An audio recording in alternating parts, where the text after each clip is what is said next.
Hi everyone, this is Paul here from the Magdalene Centre. Today I'm doing the astrology report for the new moon in Sagittarius, which takes place on the 7th of December at 7:20 AM Universal Time. And I'll be outlining some of the key themes and aspects to the new moon and giving a basic explanation for it all. Before I do that though, I just want to clarify, as I always do, that the astrology doesn't control our lives. It merely helps us to understand what kind of lessons are there for us to learn at this time, what are the key areas of growth available collectively, and where can we maximise our learning, if you like, through moving with the natural flow of the energy rather than trying to fight against it. But for anything to actually change, it requires that we take responsibility for our lives, we take responsibility for our actions, and we seek to make sure that our actions are guided by wisdom rather than just blind impulse or egoic impulse, if you like. So if we actually want to grow, we have to take responsibility for our lives. We can't just expect the astrologers to make things happen for us. We have to consciously participate within it in order to achieve the maximum or the highest potentials of any given aspect.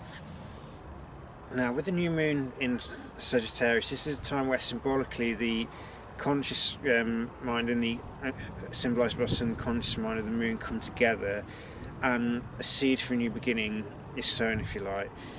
Now, for anything to actually change though, we have to try and understand what kind of new potentials are available for us to be working on. So in Sagittarius deals with things like cultivating faith, seeking truth in life, embracing a spirit of adventure in order to open up to new experiences that challenge our fundamental assumptions of life and allow us to change our belief systems based on allowing experience to guide our beliefs rather than just blindly following some dogma that we've either inherited culturally or that we've read from books, etc. So whilst books are a part of Sagittarius, because that's about the expanding of the mind and mentally, we also need to be open to new experiences and new philosophies which challenge our underlying assumptions, so we don't end up narrow-minded and operating from a fundamentalist attitude.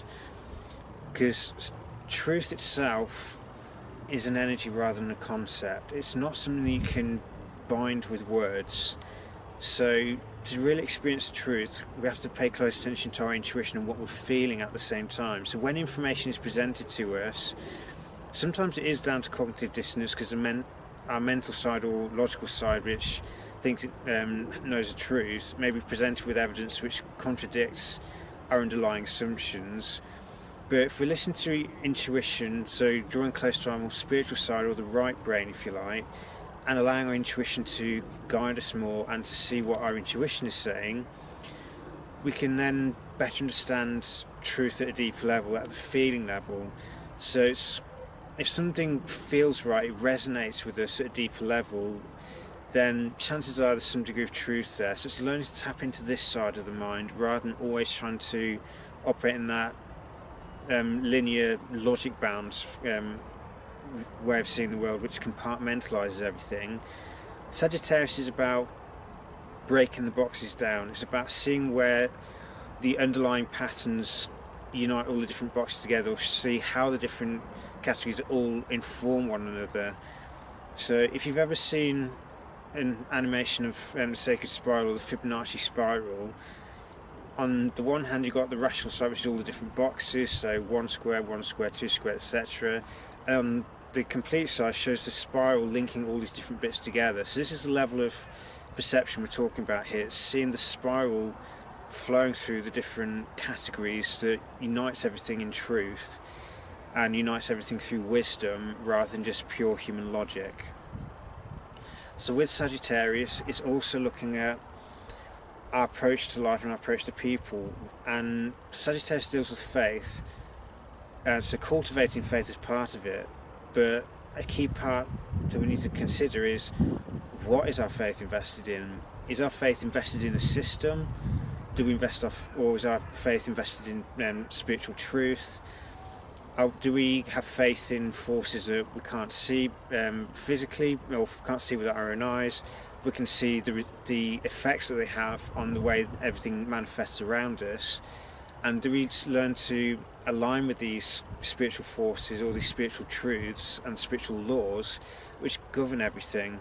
Because if we can move into alignment with these spiritual laws and seek to live our lives by those truths rather than just human perception, then life often is challenging in some ways, because it challenges everything that we think we understand about things.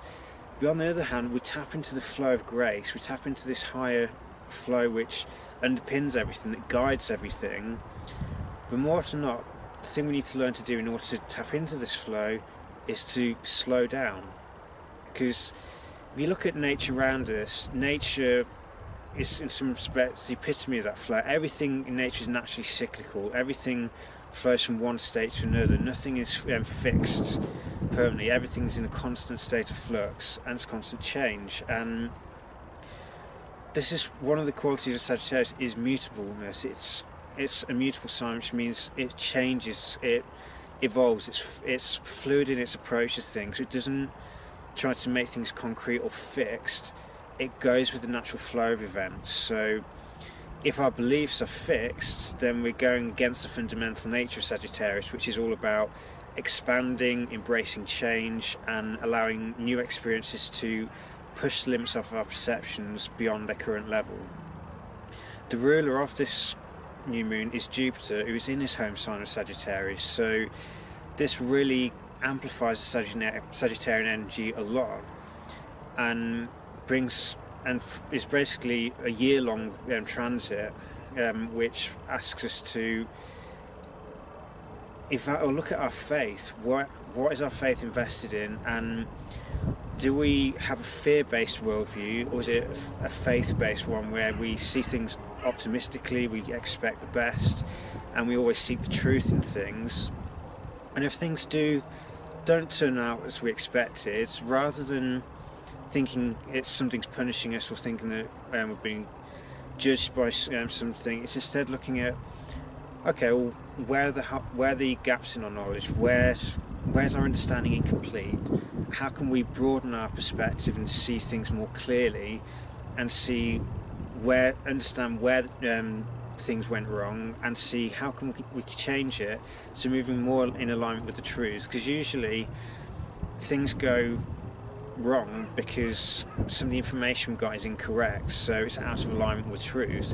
If we can bring things into alignment with that higher truth and embody it, then we're less likely to encounter setbacks, or the setbacks are just there to test our faith and see if we're truly committed to what we're doing, and we're not just got all kinds of internal crutches where we're relying on hope or relying on lady luck. And instead we learn to recognise that we have to take responsibility for our lives in order to create our luck. Because luck isn't something that just happens randomly. We create it through having an optimistic mindset, through being open to things being different to what we expected. And if we operate within the natural flow of things, then whatever we need seems to naturally gravitate towards us, because our energy radiates or resonates with truth. And if we have a need, then that we attract the thing that we need to us through always being truthful and always seeking to go with the flow of things, and allowing the flow to show us how to manifest things, rather than thinking that we know how things should be and trying to make things happen to our way of doing things. If we surrender the need to control things, and instead have the optimism and the expectation that whatever we need will present itself to us, and then keep the mind wide open to things coming in from different ways than what we expected, then our needs can be met. There's also a time of looking at how we treat one another, because Sagittarius in its highest can be very generous. It's about that seeking to bestow blessings on one another, to be generous of our spirit, generous with our time, and have that kindness towards one another, and that tolerance which comes about from seeking to understand other points of view rather than judge them. So it's moving beyond judgment and into understanding. It's bringing knowledge and wisdom together and going through that spiritual alchemy within us to achieve understanding. So understanding of self, understanding of our relation to others, and being able to try and understand or at least tolerate beliefs which are different to ours. It's not actually, if the belief system may have certain truths to it as well, but obviously any given belief system has holes in it. Beliefs is often I attempt to plug in the gaps, if you like. But if the beliefs are fundamentally life-affirming and bring us closer together and seek a unity of spirit whilst honouring the individuality of each person, then we can achieve that spiritual brotherhood and sisterhood, if you like, that spiritual family where we come together, we put aside our differences, but all, not necessarily that we appreciate one another's differences, we appreciate the uniqueness of each individual, but we have underlying value systems which unite rather than divide. We've also, the aspects to this particular new moon, we have Mars and Neptune together in Pisces square to this new moon, so this brings with it the challenge of making sure that our actions and our actions are not operating at fundamental odds to who we are. But it's also, Sagittarius can be a very impersonal sign. In the search for truth, we can forget about the more feeling level of things. Neptune in Pisces square to the new moon in Sagittarius can remind us to remain open and maintain that connection with unconditional love and compassion, so that the pursuit of truth is coupled with love. Because for truth to be disseminated in a way that's helpful, it needs to be guided by love and not by fear or by judgment. So Neptune in Pisces brings us that necessary ingredient of unconditional love, of compassion, of psychic sensitivity to balance things out, to keep this Sagittarian energy in check, if you like, so that it doesn't go overboard with the pursuit of truth, doesn't end up preaching, doesn't end up trying to shout everything out to the world, if you like. It reminds us to be humble, to be compassionate and loving, and to restore people gently, if you like. So if we see things are wrong, we don't just try and jump in and operate from a saviour complex. We do things humbly, we radiate unconditional love. If a person honestly, openly or seeks help from us actively, then by all means help them out. If the person doesn't want any help or isn't ready for any kind of change, then we use compassion of Neptune to say, okay, fair enough, if you want to go that way, that's fine. We'll continue to show unconditional love from here. If that means a bit of distance is necessary, so be it. If distance isn't necessary, we'll continue to love you. We won't try to force you to change, as it were, because that's a violation of free will, which creates karma for ourselves. So, as I said at the start, astrology doesn't control us. We all have free will. It influences events, but we have to exercise our free will wisely in order to move into alignment with it. It's not forced upon us. We have to choose to engage with it. So the square to Mars, as I mentioned before, also prompts us to be mindful of where the actions that we take or our desires go against what we preaching. So it's seeing where we're not practicing what we preach and where we need to be honest about this with ourselves and seek to bring our actions into alignment with our truth, or into alignment with the natural laws around us, and seek to be humble and honest at all times, to bringing truth, or valuing truth and love over fear and self-aggrandizement, if you like. So it's moving beyond any kind of tendency for arrogance, and instead remain humble and honest, open to truth, and maintain that expectancy of the truth being shown to us, and having that faith and optimism to seize advantage in life, to go after what we truly desire, as long as that desire is a reflection of who we are and is right for who we are, not just doing something to expand the ego, if you like. Any expansion should only be at the level of consciousness, not the ego. The ego must always be sublimated or kept in check, so that we don't end up with this preaching complex or this crusader mentality. We stay truthful and honest with ourselves, and so it's the whole aspect of to thine own self be true. and to be an embodiment of love and truth rather than just preaching it. Because if we don't walk the walk, then how can we really talk the talk to someone? Because we're just being hypocritical here.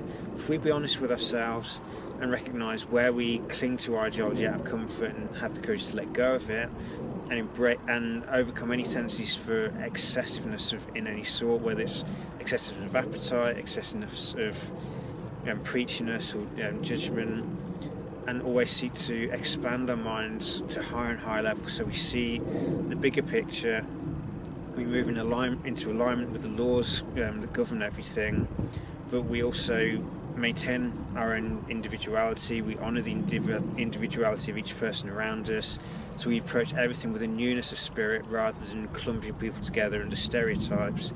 It's only by being open and honest with one another we can see past any mask that may hold, and we can achieve a true unity through an open, honest and respect and love for one another, whilst allowing people to be true, be who they are, rather than us expecting them to be different or expecting them to conform to our perspectives.